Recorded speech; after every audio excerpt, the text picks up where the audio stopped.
Hello, my name is Rosa, and I'm going to talk to you about the political and the legal changes in the healthcare industry.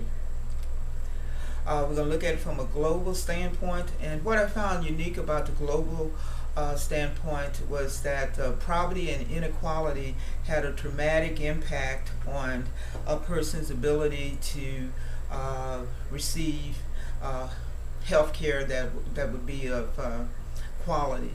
You got 1 billion people that lack access to the healthcare systems. Approximately 17.5 million people died from cardiovascular diseases.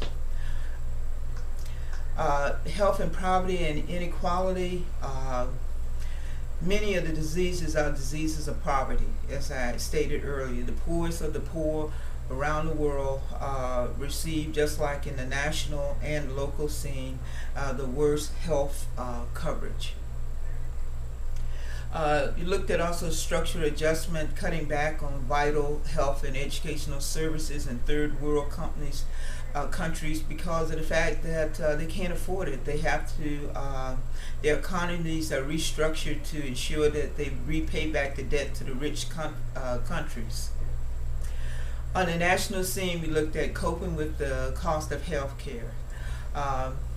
The challenge is a disagreement about what reforms should take place. I'm sure you listened to the national news and seen some of the emotions about the Democratic and Republican bill. The Democratic bill was proposed by President Obama, and House Republican proposal bill started with John McCain during the time that he was running for the presidential election. The government run plan focused on a public plan, a public option, and that's really an emotional issue for people that oppose it. It covers the children and uninsured adults, and the cost would be about $1.6 trillion over 10 years. Many people are concerned about the cost of the bill. The government run plan for the Republicans has no public plan, but they cover the affordable and accessible to all. They look for it to be affordable and accessible to all. Costs are unknown at this time. And they're also looking at funding it by reducing the Medicaid and Medicare. On the local scene, those issues that I just mentioned are the focus of central focus of the town hall meetings they're having. Some Americans dislike that public option, or they feel like it's just too high a cost. So they use these town hall meetings to get their miscommunication information corrected and for the people to have a voice. There are debates on both sides. There are talk of death panels, and as I said, the public health option and the cost of the reform would be the three major areas that people are having concerns about. On the technological changes, we have remote patient monitoring, smart cards that they're looking at, electronic prescribing, and wireless mobility. The goal is to improve health conditions via the technological advances. The benefits must exceed the cost. That's the way that the medical community looks at return on investment improvements.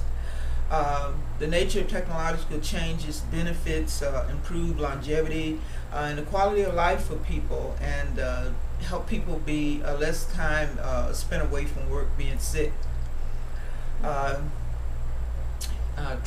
They have ways of new technology that they use. They look at two methods: treatment substitution effect and the treatment expansion effect. One substitutes technology for old technology on their patients to improve the condition, and the treatment expansion effect allows more people to be treated for diseases. On the forecast for the healthcare industry in 2020, the team came up with a couple of important recommendations. One was global.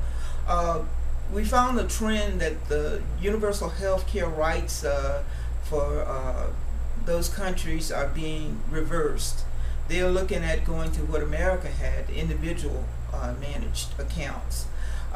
So we recommend that those countries stay with the universal health care rights because of the poor not being able to afford health care.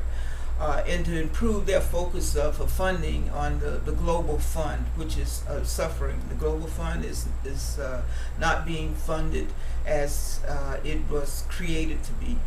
The national local scene, we were in support of the public option. Feel like it must be available to all people, and that we also felt like all Americans, be the middle class or upper middle class, should be taxed. And we also feel like the should be regulatory enforcement to reduce the medical administrative costs, because that is where cost is high in the medical field.